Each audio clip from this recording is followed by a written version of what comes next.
we may start to get a clearer picture that our vision of what we're looking for in another person might not be an especially good guide to our person. It might not be what you really want and is really good for you, right? Yo, welcome back to The Wrong Mindset. So in this one, I'm going to be taking a look at how to choose a partner wisely. This is from the School of Life, and I'll leave a link to this one in the description. So I think this is an important lesson because, I mean, maybe when you're young, you're in love, you're just having a good time, it's cool. I think as you get a little older or things are getting more serious, you know, things are going to be pretty set after a while and even later on in life, right? If you're choosing later and it's coming serious, it's an important lesson. You got to know how to choose a partner wisely. Don't be just settling for whatever, the first one that comes up. I think that's so important because this if you don't get it right, you're gonna waste a lot of time, a lot of money. It's just all bad, right? When you can easily, to me, you can easily move on to the next. There's plenty of people out there for you if you put yourself out there and you make yourself into something that people value, right? People will be like, oh, okay, ooh, what's this guy about? If you do that, I think you're gonna have your options and you should not settle. So let's take a look. How do we choose the people we fall in love with? In the modern world, under the ideology of Romanticism, you're meant above all to trust your feelings. Love is a mutual ecstasy at finding a beautiful person inside and out with a rare capacity to make us happy. The romantic attitude sounds warm and kind. Its originators certainly imagined that it would bring to an end the sort of unhappy relationships that resulted from the old ways of finding a partner. Okay, it's half feelings and half like just being intentional, thinking about it, right? Like, do we have the same values, same beliefs, things that, the personality that kind of works together, instead of, that, you guys can communicate. You have to have a lot of things in common. It helps. All those things increase your odds that you'll find happiness, right? You'll make it work. Respecting the special feelings we get around certain people in nightclubs or train stations, parties or on websites, and that Romanticism so ably celebrated in art, appears not to have led us to be any happier in our unions than a medieval couple shackled into marriage by two royal courts. Yeah, it's a lot deeper. I mean, you can find different ways to meet those people, but then what you do when you get together and start talking, I mean, there's a lot of layers to that. We fall in love with those who care for us in familiar ways, and there might be a big difference.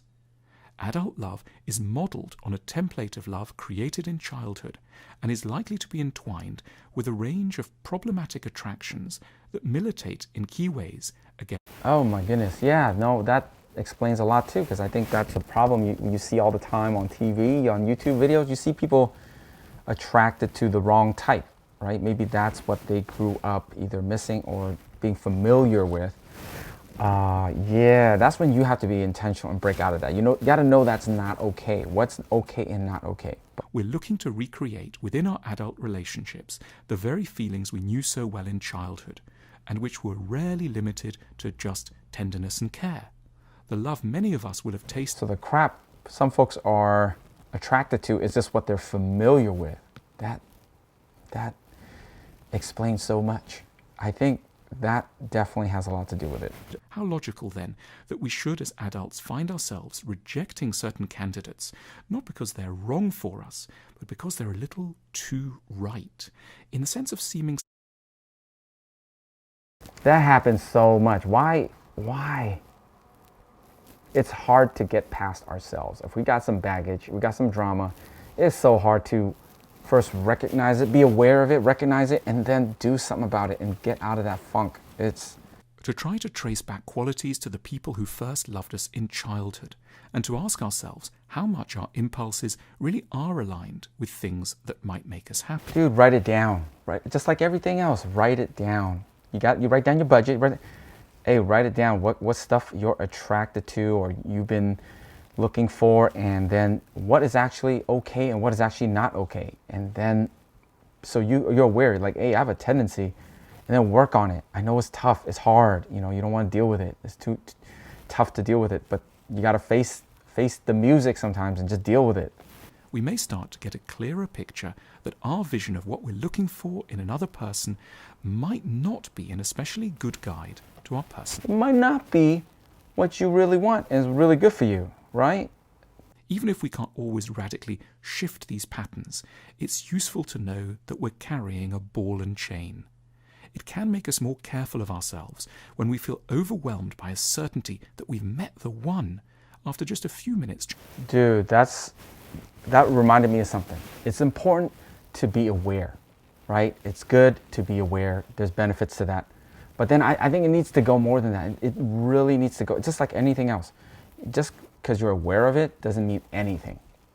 You need to be intentional and do something about it. The toughest thing in the world, but you got to. Because this is for a partner in life. You want happiness or not, it's up to you. Even though objectively they do have a lot going for them. No, man, if they're boring, they're boring. It's not that they're nice guys. No, they're boring. There can be cool guys that are nice and funny and, like interesting and has all of the qualities and still be nice. Okay, don't find just the boring, because boring is boring. That guy doesn't know what he's doing. When we find that the qualities we like and the ones we very much fear can be found in different constellations from those we encountered in the people who first taught us about affection long ago in a childhood we should strive to understand and in many ways free ourselves from. Whew. Be free. Okay, be free. It's possible. Dang. This is something a lot of folks need to pick up eventually. This baggage, everybody got baggage growing up, this stuff that's going on. Everybody got something.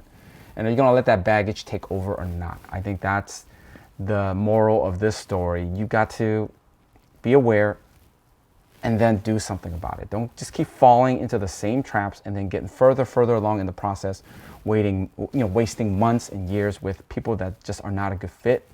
They just not. And then just move on to the next. You got to be okay with that idea. On to the next. There's plenty of people out there. If you believe that, then it should be okay. I mean, there's a balance. Don't just on to the next off of everything. But if it's no good, doesn't make sense, move on. All right, that's all I got for this one. Thanks for watching, and I'll catch you in the next one.